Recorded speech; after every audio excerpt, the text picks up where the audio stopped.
There are 10 movies nominated for the coveted Best Picture Oscar at this year's 83rd Annual Academy Awards, and tonight we're going to review each and every one of them. This is Movie Night.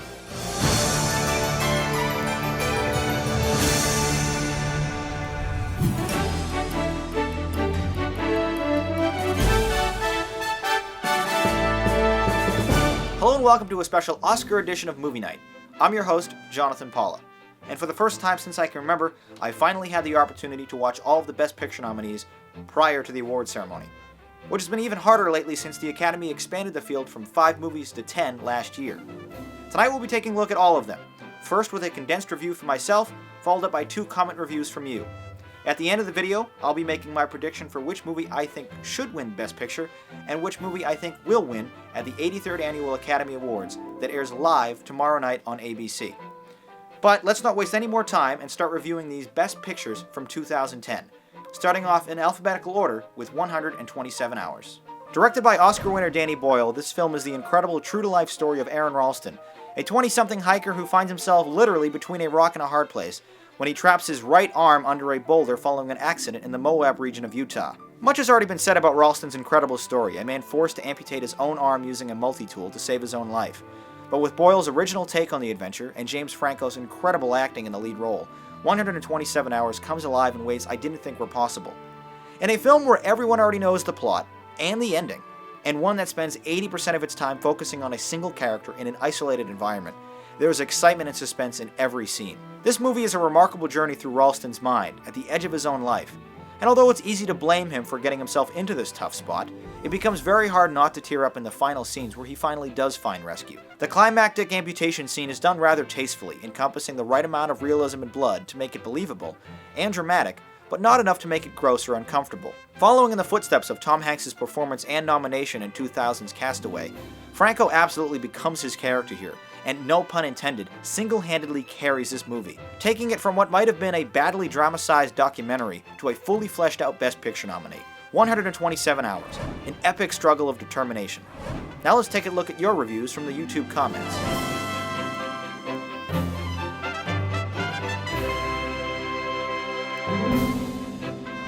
No time to waste in today's extended episode of Movie Night, so let's get right to our ratings for 127 Hours. A 9 and a 9. We both agreed this was a powerful film, very exciting, and one that Franco absolutely deserved his Best Actor nomination for. Next up is Black Swan. In this seemingly bizarre psychological thriller from nominated director Darren Aronofsky, Natalie Portman grabs a Best Actress nomination for eerily portraying Nina Sayers, an ambitious New York City ballet dancer who lands the coveted lead in Swan Lake. The movie starts off honest enough as we are watching Nina's trials and tribulations on her quest to become the perfect ballerina, despite some perceived sidelining attempts by rival dancer Lily, played by Mila Kunis. By the final act, however, Black Swan transcends into a second-rate horror movie with some cheap gimmicks and reveals that do more to confuse the audience than it does to frighten them.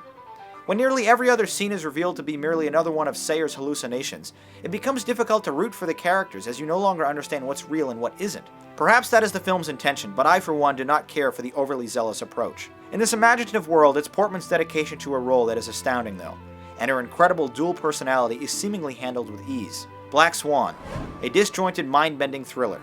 And now, some viewer comments.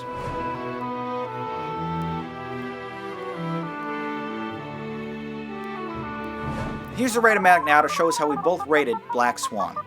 An 8 and a 10. I definitely enjoyed the film. The acting was magnificent, the cinematography was beautiful. It was the nonsense plot twists and the cheesy horror techniques that I didn't quite care for in an otherwise fantastic film. I thought it was great though. You, however, obviously disagreed with me, saying it was an amazing film, giving it a 10. Our third film tonight is The Fighter. Nominated director David O. Russell paints a vivid picture of the boxing world of Lowell, Massachusetts, in this true story account of brothers Mickey Ward, Mark Wahlberg, and Dickie Eklund, Christian Bale. One is a promising welterweight who just needs his fair shot, and the other is a washed-up fighter who is struggling with a crack addiction. In a movie that will be invariably compared to Rocky, The Fighter is similarly a story about an underdog fighter, battling his own personal issues outside of the ring just to get a shot of redemption inside the ring. Gritty with its realism and cinematography, this is a film that absolutely immerses you in the world of its characters, encouraging the viewer to cheer right along with them. If the plot is a conventional one, the characters are anything but. The entire cast is at their best here, with Christian Bale, Amy Adams, and Melissa Leo all appropriately earning nominations for their incredible work. Despite the stiff competition, though, Bale is undeniably the standout performance in this movie, losing over 40 pounds for the role and taking himself deep into the mind of a charismatic drug addict in every scene. Despite the flaws of its characters, The Fighter does an amazing job of convincing the viewer to care about all of these people, even if you don't care about boxing. The Fighter, a feel-good underdog redemption story. That's what I had to say about the movie. Now let's see what you had to say in the YouTube comments.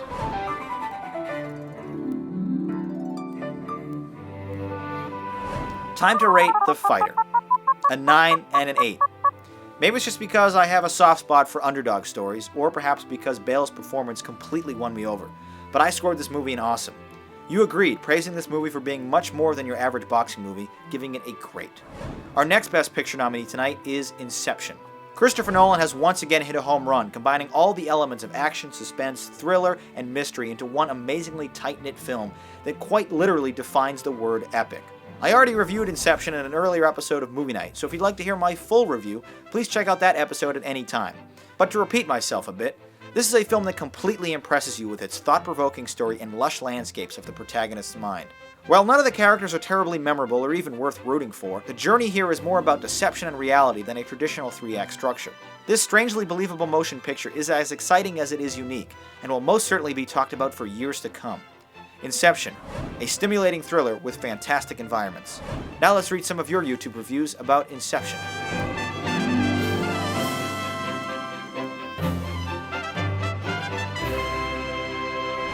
No surprises here. As we discussed in episode 24 of Movie Night, Inception earns a well-deserved 9 and a 10 from us. I thought the lack of supporting character development was really the only flaw in an otherwise outstanding movie. Moving forward though, let's take a look at tonight's fifth film, The Kids Are All Right. Although presenting us with an unconventional family dynamic, that of a lesbian couple with 2 teenage children, this movie is ultimately about the very conventional problems that all of us have in relationships. The interesting plot introduces us to the Allgood family, who despite having a seemingly happy life together, all secretly have their issues. The 2 children, now old enough to legally discover the truth on their own, contact the sperm bank from where their lesbian parents got them nearly 2 decades earlier.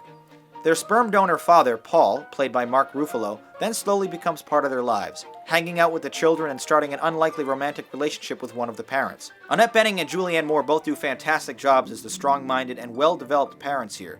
And while Bening received the nomination for Best Actress here, it fortunately doesn't appear to be merely because she's a straight woman playing a gay character, but rather for the explosive range of emotion she exhibits throughout the film. The same cannot be said for Ruffalo, however, who despite his supporting actor nomination seems to loaf around awkwardly while on screen. While the characters and story are incredibly intriguing here, it's individual lines of dialogue that really hurt this film, some of which just feel forced and unrealistic. Perhaps it's because I personally don't have any experience with test tube babies' relationships with their surrogate fathers, but there were several key sequences in this film that just didn't feel real to me. However, it is an engrossing and captivating story of family, friendship, and heartbreak that is certainly worth exploring. The Kids Are All Right, occasionally inconsistent but heartwarmingly intriguing. Here's some of your reviews about it in the YouTube comments.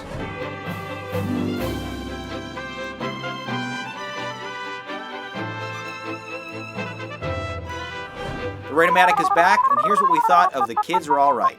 A double cool. This is a very interesting film with some very strong performances, but it was almost too awkward at times for me to really enjoy it. I rated it a 7. Unsure what to think about this film, some really enjoying it and others quite simply didn't, your score averaged to a 7 as well. We're halfway done. Continuing in alphabetical order, let's review The King's Speech. Director Tom Hooper's film about Prince Albert's stuttering problem took home 12 nominations this year, the most of any film in 2010. Colin Firth stars in a nominated role as Prince Albert during his unlikely ascension to the throne of England, as he struggles with a stuttering problem that threatens to ruin his reputation as an effective leader. In comes Geoffrey Rush, who was also nominated, as speech therapist Lionel Logue, a simple man who attempts to use simple techniques to win the respect of Albert and hopefully fix his oratory skills. The humble and personal story is one obviously based on the real-life story of the eventual King George VI. But this movie artfully takes us inside some of the future king's most personal moments as he slowly becomes friends with Logue. Refreshingly, this film is mostly shot wide and static, letting the actors themselves fill each frame with emotion and excitement, which luckily is something none of them have issue with. Firth is particularly convincing.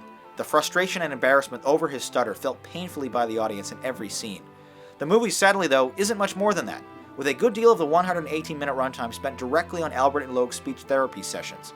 With a man and an era as epic as Prince Albert's, it's unfortunate that more wasn't done here to broaden the scope of the picture to the level of period pieces from past nominations. The King's Speech. Slightly lacking, but beautifully honest. That's what I had to say about this movie, so now let's take a look at what you had to say in the YouTube comments.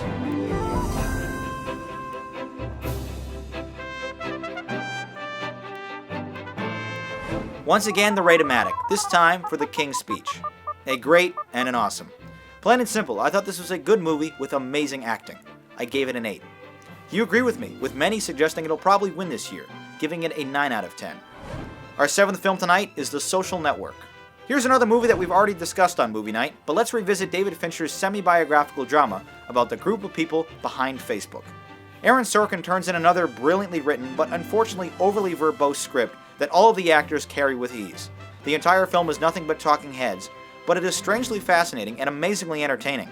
In the lead role of the sometimes abrasive Mark Zuckerberg, Jesse Eisenberg does well enough to convince the audience that you may want to see the story from his point of view. But honestly, I'm curious as to how he got a Best Actor nomination for an otherwise non-impressive performance. As with every film nominated, The Social Network is, of course, brilliantly filmed, edited, and scored, even coming to a satisfying emotional conclusion. Unfortunately, much is also left on the table, with many plot elements needing on-screen text before the credits to tie them up. The Social Network. Expertly written, but nothing remarkable. Now that you've heard my review, let's read some of yours.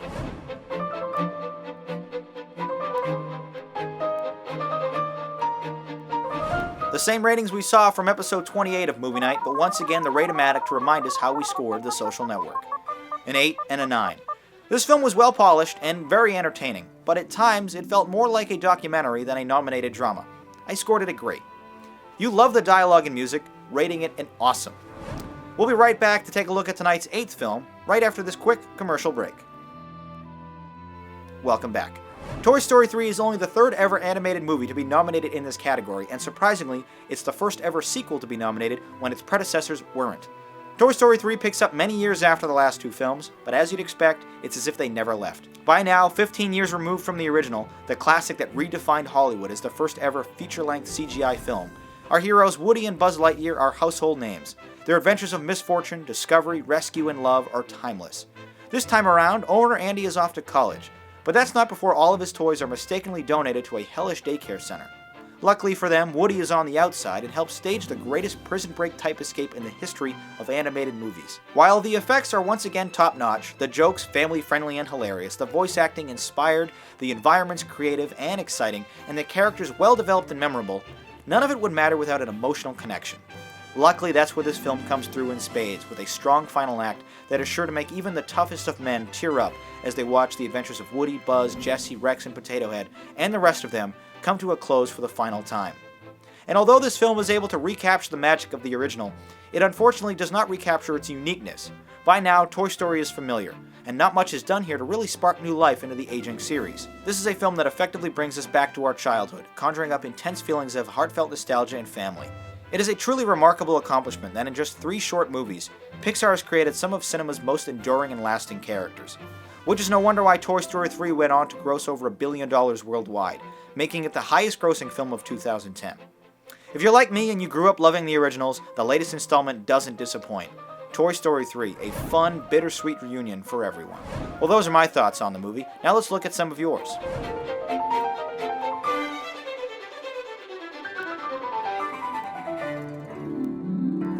Overwhelmingly positive responses there, so it's no surprise that the Rate-O-Matic is showing a 9 and a 10 for Toy Story 3. Despite being a bit derivative of the original, this is an absolutely fabulous film. Go and see it with your family if you haven't already. I thought it was awesome. None of you had anything bad to say about this movie. You thought it was amazing. Our 9th film tonight is the remake of the John Wayne Western classic, True Grit. Veterans of cinema Joel and Ethan Coen are at it again, this time venturing into the Western genre with an untested newcomer, Haley Steinfeld, at the helm. Steinfeld plays Maddie Ross, a young girl in the Old West who recently lost her father to a vicious murderer. She hires the local alcoholic U.S. Marshal Rooster Cogburn, played by Jeff Bridges in a nominated role, to help track down her father's killer. The film, of course, is visually stunning, really capturing the majesty and sights of the famed Old West. Cogburn is an absolute character, providing for some of the film's best moments, both dramatic and comedic. Matt Damon has a smaller role as a Texas Ranger. And despite his lack of roundhouse kicks to outlaws' faces, he does a great job with his character as well. At times, True Grit feels more like a slow-paced TV movie, though, than an Oscar-nominated Coen Brothers film. But the writing, laced with plenty of dialogue of the period, more than makes up for this. The plot itself, however, could have been a bit tighter, with most of the film just sort of wandering from scene to scene. The final goal is a definitive one, but how the characters get there doesn't seem all that unique. The final act is an exciting action sequence complete with horse jaunting with pistols, caves of snake, vicious revenge, and last-minute rescue attempts. Everything that makes a good Western great. In her first substantial role to date, Steinfeld more than holds her own in this picture, undeniably lighting up the screen with her charisma and determination. At only 14 years old, her supporting actress nomination is certainly well-deserved, but curiously placed in the supporting category. She had more screen time here than anyone else in the movie. True Grit, a wild adventure, but nothing epic. Well, that's what I thought about the movie. Now let's see what you had to say in the YouTube comments.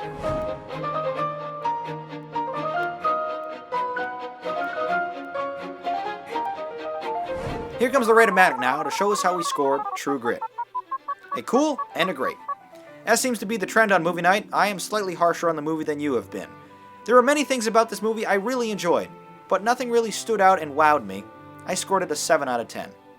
Many of you love this film, really complimenting it in regards to the 1969 original. You rated it an 8. And last, and unfortunately for some of you, also least, we'll take a look at Winter's Bone. Easily the least known of the nominated pack, Winter's Bone is an unflinching look at the life of Ree Dolly, played by Jennifer Lawrence in a nominated role. A 17-year-old girl in the rural Ozarks who struggles to support her poor family by herself. Matters are made worse when her deadbeat dad misses his court date, an action that could result in the state repossessing the Dolly family house. So with her family's only hope of survival in the hands of her missing father, Ree sets out around her insular world in the mountains, questioning her relatives and her father's criminal contacts, looking for answers. Shot on a budget of just $2 million, Winter's Bone is a startlingly realistic and sometimes invasive look at the American poor in the rural Midwest. Most of the actors here, especially that of John Hawkes, who was nominated for a supporting actor, playing Ree's tough and unforgiving uncle, are unfathomable in their portrayal, many of them actually acting for the first time here, presumably in roles very close to home. Ultimately, it's a story about Ree's quest to save her family, and her relationship with her younger siblings is easily the emotional center of this film. The rest of the movie feels like an old-fashioned film noir detective case, all building to a satisfying conclusion, but one that will also leave many with mixed feelings. While this film doesn't necessarily do anything wrong, the acting, the editing, the music all set the mood perfectly, it's unfortunately not quite enough to become Best Picture of the Year. Ultimately, it's just a simple mystery story that does little to break the confines of its genre. As overlooked as it was, this is the type of film that more people absolutely need to see. At least we all start complaining that Hollywood is incapable of making anything original anymore. Perhaps we're content with the familiar though. 6 of the 10 nominees this year are adaptations on previously available material. In any event, Winter's Bone is surprisingly fresh, if mostly uneventful. Well, that's my review. Now let's read some of yours.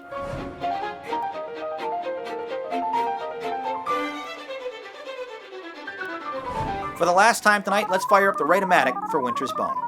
A 7 and a 6. This film is different, it's unique, and it takes a certain type of mood to truly appreciate that. And while I acknowledge that, it's also not the type of film that's terribly memorable or exciting either. I thought it was cool though. Some of you went so far as to say this movie was boring, but at least recognizing that it was a good movie. Now that we've examined all 10 Best Picture nominees, let's make some predictions. When the Academy expanded this category to 10 films last year, it opened up the opportunity to include more mainstream titles, as well as shining light on some lesser-known films that may not have done as well commercially, like last year's Hurt Locker.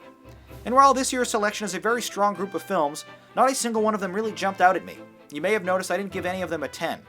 Some of my favorite films from last year, like Shutter Island, Easy A, Frozen, and Scott Pilgrim vs. the World, are, as expected, not included on this list. But since these are the so-called Best Pictures of the Year, it is now my responsibility to make some tough predictions. For each of the top 4 categories, Best Actor, Actress, Director, and Picture, I will be picking my favorite, as well as the one I think that is most likely going to win tomorrow night. For Best Actress, Natalie Portman. She's an absolute show stealer in The Black Swan, and I truly believe she was the best actress in the field this year. It is likely the Academy will agree with me as well. In the Best Actor category, only Colin Firth and Franco really took over the screen when they were present. The other nominees weren't as memorable.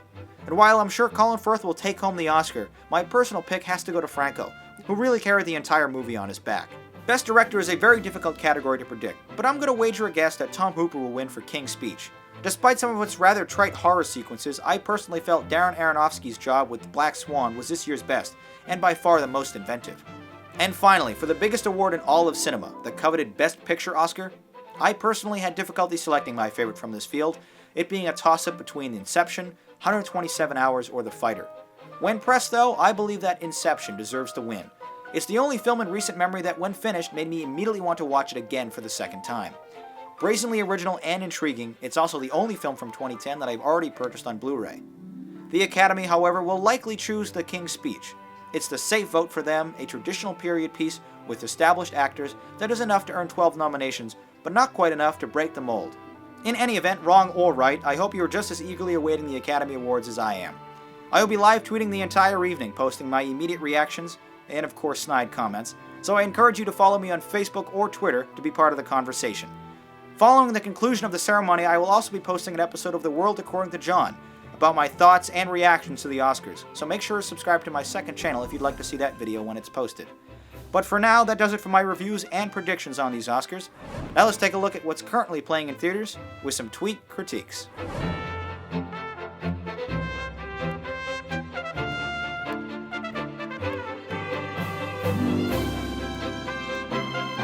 Remember, if you're going to the movies this weekend, make sure to submit your Twitter review using the JPMN hashtag to have it featured on an upcoming episode.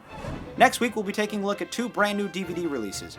Due Date, a road trip style comedy starring Robert Downey Jr. and Zach Galifianakis, and Faster, a high-octane action film that's high on action and low on substance. It stars Dwayne "The Rock" Johnson and Billy Bob Thornton.